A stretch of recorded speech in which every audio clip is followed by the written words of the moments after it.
কালীঘাটে এই মুহূর্তে রয়েছে আমাদের অপর প্রতিনিধি প্রবীর চক্রবর্তী। প্রবীর, কি ছবি উঠে আসছে? ক্যামেরাটা খুলে নেবে। দেখো একদম সম্পূর্ণ প্রস্তুত এই মুহূর্তে কালীঘাট আমরা দেখতে পাচ্ছি। আমরা দেখতে পাচ্ছি একদম, এবং পাশাপাশি দাঁড়িয়ে মুখ্যমন্ত্রীর বাড়িও কিন্তু রীতিমতো প্রস্তুত। এবং বলতে বলতেই আমরা দেখতে পাচ্ছি যে পাইলট কারটা আসার কথা ছিল, প্রথম পাইলট কারটা রয়েছে, সেই পাইলট কারের ছবি তুমি দেখতে পাবে এই মুহূর্তে। সেই পাইলট কার কিন্তু এসে উপস্থিত হয়েছে এবং তারপরেই কিন্তু বাসটি রয়েছে। এবং আজকে বলে রাখি, আজকের এই যে বাসটা, চিকিৎসকদের যে বাসটা, সেই বাসটা কিন্তু একদম পুরোপুরি মুখ্যমন্ত্রী বাড়ির সামনে পর্যন্ত যাবে। আগের দিন শনিবার দিন আমরা দেখেছিলাম ডাক্তারদের রাস্তার উপরে নামিয়ে দেওয়া হচ্ছিল, রাস্তা থেকে হেঁটে তারপর ঢুকেছিলেন তারা মুখ্যমন্ত্রীর বাড়িতে। কিন্তু আজকে দেখা যাচ্ছে যে একদম যেটা জানা গেছে এখন পর্যন্ত, বাসটি সরাসরি ঢুকে পড়বে একদম মুখ্যমন্ত্রী বাড়ির পর্যন্ত, যাতে কোথাও কোনো সমস্যা না হয়।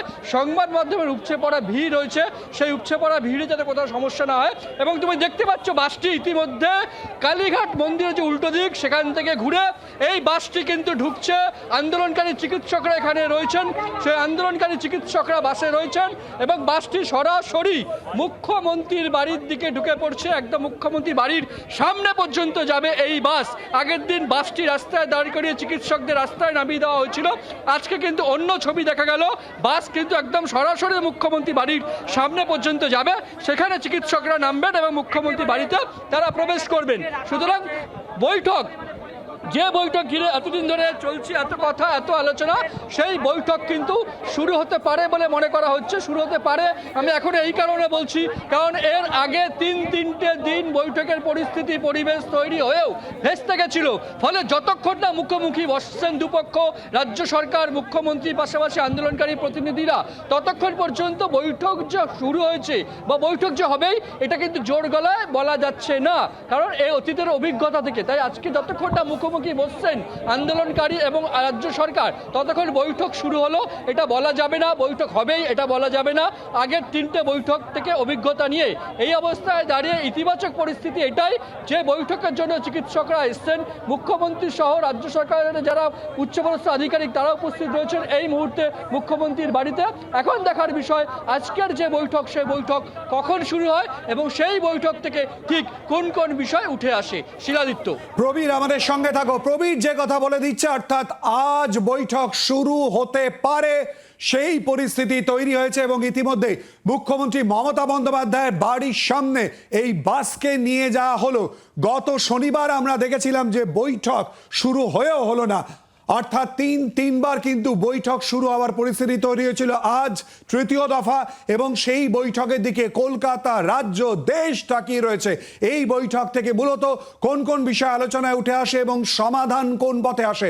সঙ্গে রয়েছে অপর প্রতিনিধি শ্রেয়সী গঙ্গোপাধ্যায়। শ্রেয়সী, আমরা জানি একেবারে প্রথম থেকে তুমি রয়েছে ওই বাসের সঙ্গেই, একেবারে ফলো করে গেছো, ইতিমধ্যে পৌঁছে গেল কালীঘাটে, বৈঠক শুরু হতে চলেছে এমনটা ধরে নেওয়া হচ্ছে। এই মুহূর্তের আপডেট পরিস্থিতি শ্রেয়সী।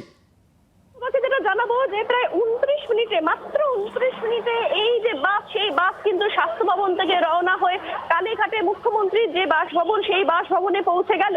ঠিক আগের বার আমরা যেরকম দেখেছিলাম যে আগের বার প্রবল বৃষ্টি পড়ছিল, কিন্তু সেই বৃষ্টির মধ্যেই কিন্তু বাস কিন্তু ভেতর পর্যন্ত ঢোকেনি। অর্থাৎ সেক্ষেত্রে রাস্তার উপরে বাস দাঁড়িয়েছিল, সেখান থেকে একে একে যারা এসেছিলেন তাদের সকলকে ভেতরে ঢুকিয়ে নিয়ে যাওয়া হয়। আজকে কিন্তু দেখা গেল বাস, পুরো বাসটাকে কিন্তু ভেতরে ঢুকিয়ে নিয়ে যাওয়া হলো এবং তার জন্য গোটা রাস্তায় আমরা যে জিনিসটা দেখতে পেয়েছিলাম যে এক্ষেত্রে নির্দিষ্টভাবে সামনে পাইলট, পেছনে পাইলট দিয়ে কার্যত গ্রিন চ্যানেল বা গ্রিন করিডোর করে বাসটাকে নিয়ে যাওয়া হলো।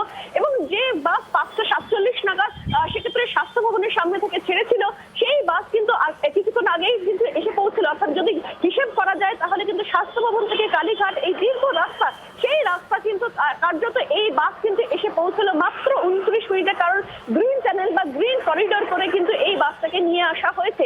এবং এক্ষেত্রে আমরা জানি যে এক্ষেত্রে যে থার্ড পয়েন্ট, অর্থাৎ ডাক্তাররা যে চিঠি লিখেছিলেন সেই চিঠিতে যেটা থার্ড পয়েন্ট ছিল, অর্থাৎ সেক্ষেত্রে এক্ষেত্রে একটা মিনিটস তৈরি করা হবে, সেই মিনিটসে দুপক্ষই সই করবে। যেখানে ডাক্তারদের তরফে প্রাথমিকভাবে যে চিঠি দেওয়া ছিল তাতে বলা হয়েছিল যে তাদের তরফ থেকে একজন এই মিনিটস লেখার জন্য তারা নিয়ে যাবেন।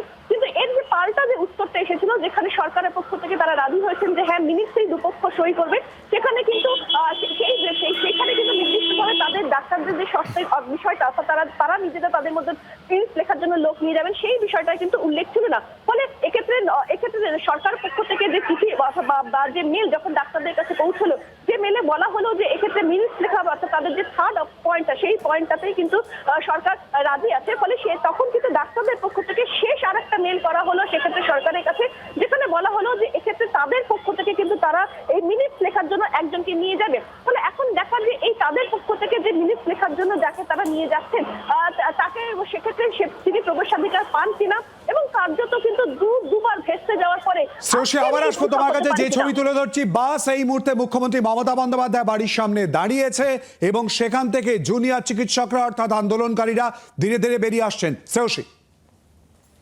একেবারে দেখো কার্যত কিন্তু এই মুহূর্তে এক্ষেত্রে জুনিয়র যারা চিকিৎসকরা তারা কিন্তু এই মুহূর্তে যারা সামনে যাচ্ছেন, এখন এটাই দেখা যে এক্ষেত্রে নির্দিষ্টভাবে তাকে অর্থাৎ যিনি মিনিটস লেখার জন্য জুনিয়র ডাক্তাররা যাকে নিয়ে গেছেন তিনি প্রবেশাধিকার পান কিনা, এবং সেক্ষেত্রে জুনিয়র ডাক্তারদের যে বক্তব্য যে তাদের হয়েও একজন মিনিটস লিখবেন সেই বিষয়টাতে সেক্ষেত্রে সরকারের কি বক্তব্য সেই বিষয়টাও কিন্তু দেখার। ফলে সামগ্রিকভাবে বলা যেতে পারে যে এই একটা বিষয়ের উপরে কিন্তু কার্যত এই মুহূর্তে সেই বৈঠক কোন দিকে যাবে সেটা নির্ভর করছে, যেখানে লাইভ স্ট্রিমিং, লাইভ টেলিকাস্ট, ভিডিওগ্রাফির সমস্ত কিছু যে জট বা জটিলতা ছিল সেই সমস্ত কিছু কেটেছে, এবং তার পরবর্তীকালে এই মুহূর্তে কিন্তু এই যে মিনিটস লেখা নিয়ে যে বিষয়টা সামনে আসছে, অর্থাৎ মিনিটস কে লিখবে, সরকার পক্ষে কেউ মিনিটস লিখবেন সেটাতে সেক্ষেত্রে সবাই সেক্ষেত্রে দুপক্ষই সেটাতে সই করবে, নাকি সেক্ষেত্রে এক্ষেত্রে জুনিয়র ডাক্তাররা যে মিনিটস নিয়ে যাবেন সেই যে মিনিটস লেখা যাকে নিয়ে যাচ্ছেন তার লেখা যে মিনিটস এবং সরকার পক্ষের লেখা যে মিনিটস, এই দুটো মিনিটসকে মিলিয়ে তারপরে সেক্ষেত্রে একটা চূড়ান্ত ড্রাফট তৈরি করে সেখানে দুপক্ষ সই করবে।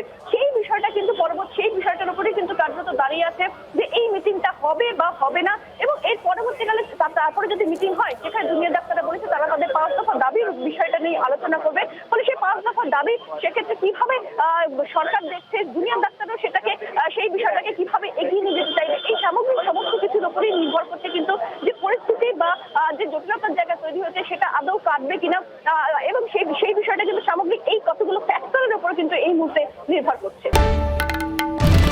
বাংলার আওয়াজ, বাঙালির আবেগ, জি 24 ঘন্টা।